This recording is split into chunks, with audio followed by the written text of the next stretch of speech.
Só na minha de bobeira, como quem não se preocupa. Olhar o tempo que passa sem nem ligar, andar na rua. Só os meus pés me dão asas pra chegar onde eu quero. Só minha mente organiza meus planos pra esse inferno. Pra fugir sigo em frente, à vista do qual eu busco hoje porque eu quero, nada me impede. Aqui nesse mundo deixo pra trás todas as vozes que me dizem não. Meu dia tá traçado e não existe proibição. Viajar.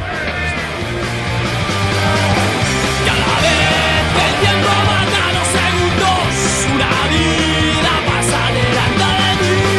Me sonríe, me traiciona y me atormenta, como si de lejos solo fuera a disparar.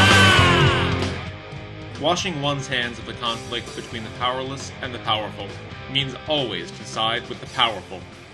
Paulo Freire, 1985. Freire was a revolutionary.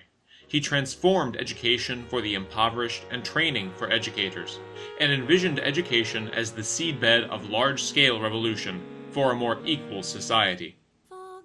Freire's vision was shaped by his childhood in Brazil during the Great Depression, when he and his family lived in desperate poverty.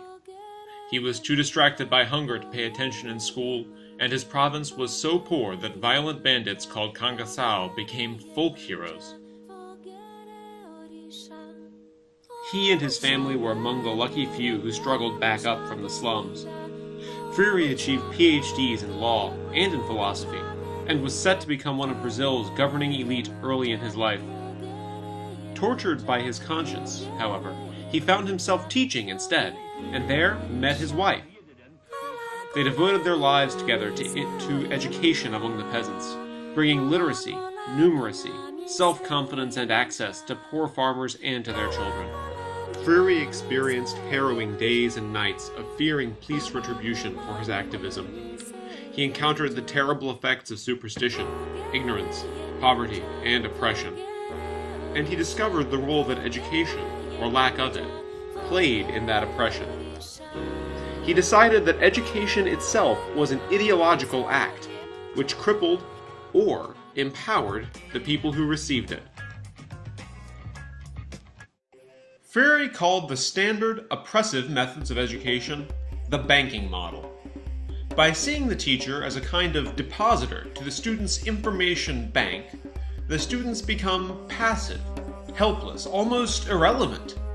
The teacher is assumed to be socially and intellectually superior to the student, to possess important knowledge which makes the student's own knowledge and experiences seem worthless. In the end, the banking model reinforces a hierarchical, destructive social structure, which enables oppression. In response, Freire pioneered a new vision for education, one he called dialogical. An equal dialogue, stemming from the student's life knowledge, and with teachers acting as guides and relationships, would make learning more to the student's benefit and less to the teachers. If students and teachers approached one another as enablers of growth, as social equals with similar goals, no one would be conditioned into hierarchy and mutual oppression. This kind of education would let people see their oppressive worlds clearly. It would let them emerge from what he called submersion in and identification with a crushing social system. And what happens when people see an oppressive system for what it is? Revolution.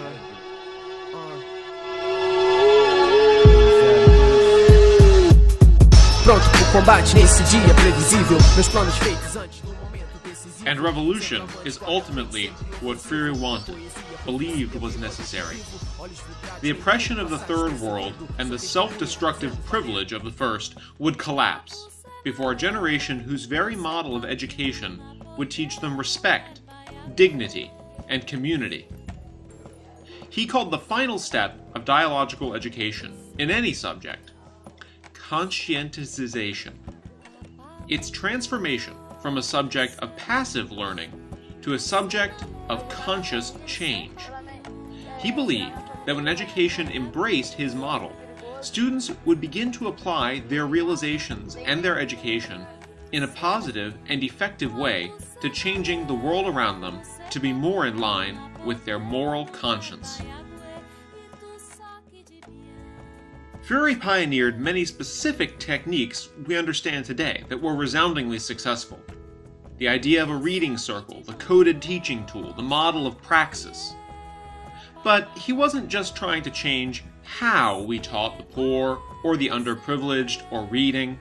He was trying to change the circumstances of inward and outward oppression using education as the tool.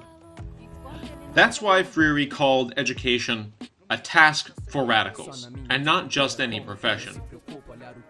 As he wrote in The Pedagogy of the Oppressed, in dialogical education, the experience of education becomes the practice of freedom. And now that we've introduced so many of Freire's techniques in form to our education, isn't it time we introduced their spirit to our classrooms as well? Se esgota na rotina, só tranquilidade volta sozinho uma bela mina. Eu fujo desse mundo e dos conflitos desse meio. Sou eu quem dito as regras, não importa onde eu estiver.